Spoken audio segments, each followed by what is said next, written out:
Greetings, colleagues. Episode 25. Thanks for joining us. How are you going out there? It's getting towards the end of the year. Things are getting really, really busy. Let's just remember how important strategic planning is. And this is a bit of a pep talk for you guys. Firstly, to say thanks for hanging in there.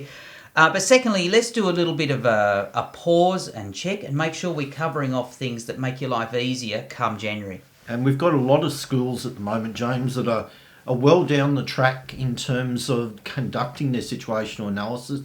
And many of the principals are starting to wonder, how close to the end am I getting? You and I had both spoken around the idea that we were going to be each other's critical friend and cross-check so that we had a second set of eyes, or one eye in my case. In your absence, Fiona Walsh is going to jump into that. But that critical friending process, I think, is really valid. However, today, it's more just about what we're calling an affirmation process to go in and talk about what we'd expect to be in a situational analysis. And look, this is a supportive thing. The worst case scenario is you've gone to all of this work and you've missed something small. Yep. And there's a logic here. A good situational analysis will become a good plan. So let's jump in and have a look, and we'll talk about what we'd expect to see. Okay. So it looks like you've prepared one earlier, Steve. So let's have a look. All we're trying to do is help principals to affirm that they're on the right track here. Yep. So if we look at enrolment, James, and the things that we would expect to see between the two of us, obviously there's going to be the student current population enrolment. We're talking about a trend, a cohort breakdown. Now, for most of our local schools, that's going to be percentage Aboriginal, potentially percentage EALD students. We'd also expect to see a comment around the FOE and whether that's trending, stable, ascending, descending. Yep. I quite like the concept of the quartile because often that gives us some information that we don't see straight through the FOE. Particularly the percentage on the top quartile or the lowest quartile. Yep. And now we've covered this stuff in the SEER Bites that we did earlier in the year. Yes. So the information is on the SEER website too, but the data that you need to pull out and put into that is on your school dashboard. Yes. So James, looking at student performance, what do you want to see? I want to see reference to the targets, but probably reference to things wider than the targets. We've been very explicit in a couple of episodes, particularly the reading and numeracy episode, about what we were expecting to see there. A couple of years tracking. You can go back and check those things out, percentages in bands, names to data, item analysis, and so on. Not for the sake of having a big checklist, but for the sake of being right across in a fair bit of detail where your school's cohorts are performing. I think your point around not just the targets, it's got to be broader. We know every school has a literacy target based on reading, but if schools aren't looking at particularly writing, for example, then they're missing a key leverage point. Yep, absolutely. Which brings us to internal and external data, looking at not just the things like NAPLAN or HSC, but what does the school's internal data say? And is there a correlation? Or alternatively, if there's a discrepancy, what does that mean and why does it exist? That's right. And a gap analysis in terms of, a couple of things. Firstly, where are the gaps in your school? There's many ways to interpret gap analysis. The other big thing there is the gap in practice that may or may not exist with your staff. If it's, say, numeracy, are we across all of the latest ways of teaching numeracy? And James, you referred to earlier episodes, and we've just thrown them up down the bottom, episodes 4, 8 and 10 around reading, 17 looking at check-in, 19 and 20 around numeracy. We're waiting, obviously, like everybody, for the HSC data to come out, and then we'll have one of those out in January of next year. But there's certainly a volume of work in this space that you would expect to see schools going into. Don't forget to go back in and look at the Year 3 check-in assessment data. So I guess everyone's aware of it, but it's out there if you weren't. James, when we talk wellbeing, we repeat the department's catch cry of every child known, valued and cared for. we broke that down into 4 explicit areas that I think are the minimum that a school would be looking at under wellbeing. Attendance has come to the fore in this year of all years. Attendance is at the fore, and now probably several schools across our networks are involved in the attendance pilot at this minute in time. Yeah, four in Lake Macquarie West and all of Glenrock. I'm absolutely thrilled because we know kids aren't at home doing literacy and numeracy. We've got to have them attending. Suspension, and we know there's a new behaviour policy due to be launched, I believe, day 1 next year. And we shouldn't let any commentary around that distract from the fact that we need to know the cold hard facts about days lost to suspension. Yep. Whether it's justified or not, it's a fact, and Yep. we need to know those numbers. Our Tell Them From Me work that schools undertake in terms of the system negotiated targets, we know that there's sense of belonging, advocacy and high expectations. But there's also a lot more information in Tell Them From Me other than just those that relate to the school targets. And don't forget at this point, and we called it out when we did those episodes, the belonging, high expectations, advocacy piece has an evidence base that sits underneath it. So whatever your findings are here, you should frame them in terms of what the evidence says you should do about them. Absolutely. Now's a good time to be thinking of that, because when you move this into a plan, what will tell you it has traction is the extent to which it addresses that evidence base. Now, we also gave 2 tools in terms of schools could conduct a self-evaluation against the wellbeing framework. We gave up the locally developed one as well as the one developed at state level.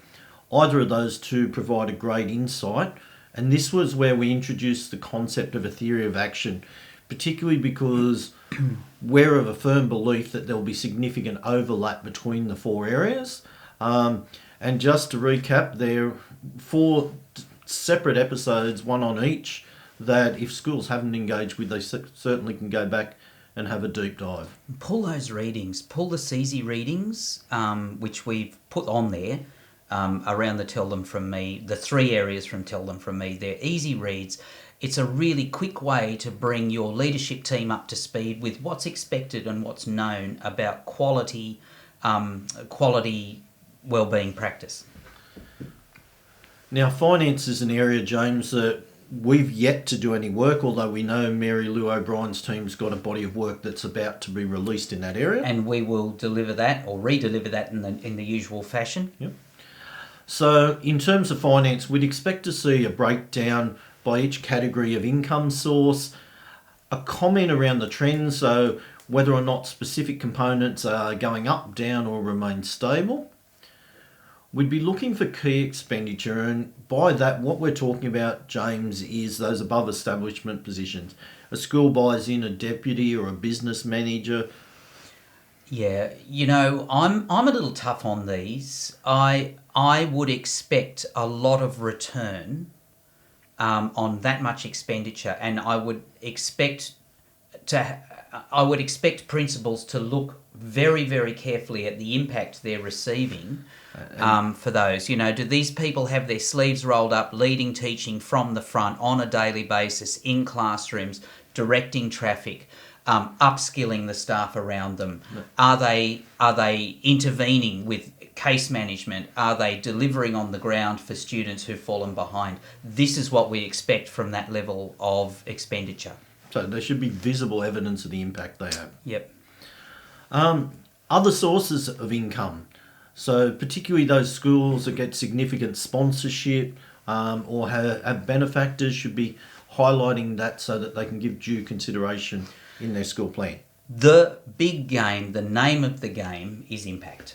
Yep. So we're needing to see a line of sight between the money you have, what you're going to do with it, and what you expect as a result from it. And that theory to action piece that we've spoken to over and over and over comes to the fore here. We're going to spend, name your figure, $20,000 on PL or an additional position or left-handed basket weaving lessons, whatever it is that you're doing, we need to understand then this will happen, why you think that will make, and how you're going to track it. and this is the impact it'll have. No, good call-outs. Okay. That brings us to the SEF, SAS, and external validation. Here's one I prepared earlier. Well, most of us live with this book in our hands, to be honest. Obviously, because it's on the dashboard, it's kind of easy to cut and paste a little bit into your situational analysis. And we would hate to think that that was a cursory activity that your leadership team have done. What we're expecting is to see some really deep reflection around the themes. The themes themselves, Steve, I believe are really good organisers, language organisers, activity organisers for you to be using when you move into your strategic direction. And you'll expect to see them sitting there. Yep. And so reflection here, it has to be the hand on the heart thing. I think since we've had, two cycles ago when we first got this 5P planning, if you can think back that far, it was the first time that we'd gone from school, evaluation being a sort of let's make excuses to a let's put our hand on our heart and fess up to all of our strengths and weaknesses. And James, this can come out in the reflections. I know for many schools, from their SAS in 2018 to 2019, at a cursory glance, it looks like they went backwards. But in fact, the school and the executive staff in particular deepened their understanding and set a higher expectation. Yep. And so in the reflection, I think that that's a really important point that can come out, this greater level of understanding, leading to what will be a higher level of performance. Yeah, absolutely.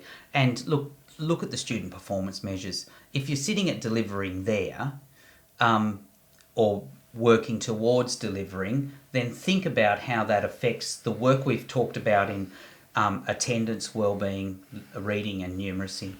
And finally, we'd expect to see the next scheduled external validation, because that's an important touch point in the next planning cycle. Well, it is, and it's going to have ramifications for your length of plan that you ultimately start writing at the end of this process. Okay, so at this point in time, there are additional things that feed in. All right, and so the first of those is last year's plan, and everyone will have either a horror story or a success story attached to the last plan. And I think it's really important that we come back to the concept that this is an inward-facing document. It doesn't get shown to the world. We're expecting that each principal is really honest and quite hard in terms of evaluating the plan. What did work? What's in the process of working that's got to be maintained, and what was a dismal failure? And what cost a mozza? Yeah, bang for your buck. What was surprisingly easy to put in place? Was it hard to do? Did it resonate? Did people understand it? Were people committed to it? All these things about the last plan should feed into the next one. We've got internal data, and James, we've already talked about it, but schools have a plethora of internal data, and we've got lots of our schools doing PAT testing. We've certainly got schools that are benchmarking against literacy and numeracy progressions, for example, as well as a variety of other sources. It's probably worth pointing out that some data is more current or evidence-based than other data. So let's take something like, and I'll just throw it out there, I have on occasion seen the odd Waddington's spelling test out there.